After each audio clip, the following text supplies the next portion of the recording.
கர்த்தர் அதிசயங்களை செய்கிறார் ஊழியங்கள் வழங்கும் ஜீவ வார்த்தை.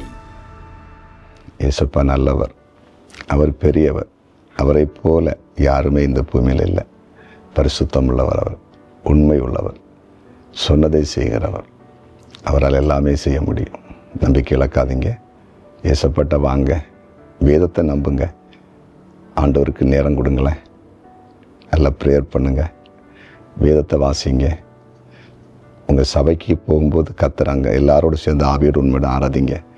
அங்கே உங்கள் மேய்ப்பன் உங்கள் போதகர் பேசுகிற வார்த்தைகளை கேளுங்க, அதன்படி நடைங்க. கர்த்தர் பெரிய காரியங்களை செய்வார். இன்றைக்கு ஜீவார்த்தைக்கான வசனம் சங்கீதம் 27:2. என் சத்துருக்களும் என் பகைஞருமாகிய பொல்லாதவர்கள் என் மாம்சத்தை பட்சிக்க என்னை நெருக்குகையில் அவர்களே இடறி விழுந்தார்கள்.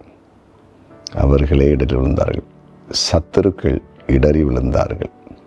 அருமையாக ஆண்டவர் பேசுகிற அந்த வார்த்தையை கவனமாய் பாருங்கள். இது சங்கீதக்காரர் சொல்லுகிறார், என் சத்துருக்களும் பகைஞர்களும் பொல்லாதவர்களும் என் மாம்சத்தை பச்சிக்க வந்தாங்க, அப்படின்னு என்னை அழிக்க வந்தாங்க, என்னை நெருக்குனாங்க, பக்கத்தில் வந்தாங்க. அவங்க தான் இடறி விழுந்தாங்க. நான் விழல, என்ன அவங்க தள்ளி போடலை, அவங்க விழுந்துட்டாங்க. ஆண்டவர் இயேசு கிறிஸ்து ஊழியம் செய்து 3.5 வருஷம் ஊழியம் முடிய போகுது. அவர் சிலுவையில் போய் பாடுகளை சுமந்து நமக்கு ரட்சிப்பை கொடுக்கணும். அந்த கடைசி சந்தர்ப்பத்தில் இயேசப்பாவை பிடிக்க வராங்க. அப்போ அவங்களுக்கு பிடிக்க வந்தவங்களுக்கு ஒரே குழப்பம், அதுன்னு திணறாங்க. அதுக்கு இப்போ இயேசு சொல்கிறாரு, நான் தான் இயேசு, இங்கே வாங்க அப்படின்னு கூப்பிட்றாரு. நான் தான் இயேசுன்னு சொன்ன உடனே பின்னிட்டு விழுந்தாங்களா அங்கே வந்தவங்க எல்லாம். பைபிள் இருக்குது, இடறி கீழே விழுந்தாங்க. அதே ஆண்டவர் நம்ம கூட இருக்கிறாருங்க.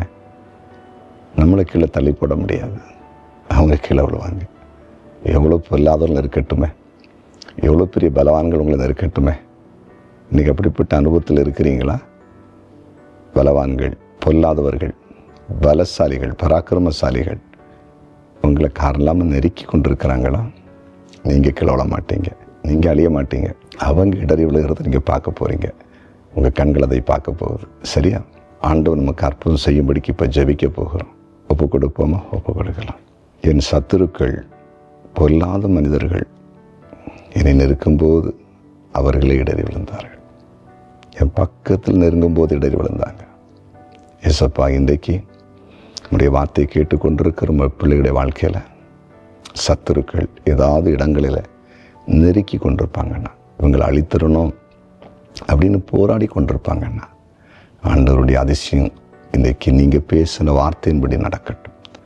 உம்முடைய பிள்ளைகள் கீழே விழக்கூடாது, சத்துருக்களே இடரத்தக்கதை ஆண்டவருடைய கிரியை பலமாய் வெளிப்படட்டும். உடைய பிள்ளைகளை சாட்சி எழுப்பும். ஆண்டவர் எங்களோடு பேசின ஜீவ வார்த்தை மூலம் எங்களை நெருக்கின, எங்களுக்கு நெருக்கங்களை கொடுத்த எதிரிகள் தான் இடறி விழுந்தார்கள், நாங்கள் விழவில்லை, நிற்கிறோம் என்று சாட்சி எழுப்போம். நீர் அப்படி செய்கிறீர், நன்றி. இப்பொழுது வியாதியின் பிடியில் இருக்கிறவர்கள் இயேசுவின் நாமத்தில் சுகமாக்கப்படட்டும். ஆண்டவரே, ஒவ்வொருவரும் செய்கிற வேலை, தொழில், வியாபாரங்களில் ஆண்டுடைய ஆசீர்வாதம் பெருகட்டும். கடன் பாரங்கள் விலகட்டும். திருமண தடை, குழந்தை இல்லாத தடைகள், வீடு கட்ட தடைகள் எல்லாம் விலகி போகட்டும். குறிப்பாக பிறந்த நாளை காண்கிற அனைவரையும் ஆசீர்வதிக்கிறேன். திருமண நாளை காண்கிற அனைவரையும் ஆசீர்வதிக்கிறேன். கமெண்ட் செக்ஷனில் ஜெப குறிப்பு அனுப்பி இருக்கிறவங்களுக்கு நீங்கள் அற்புதத்தை செய்யுங்க. இயேசுவின் நாமத்தில் பிதாவே.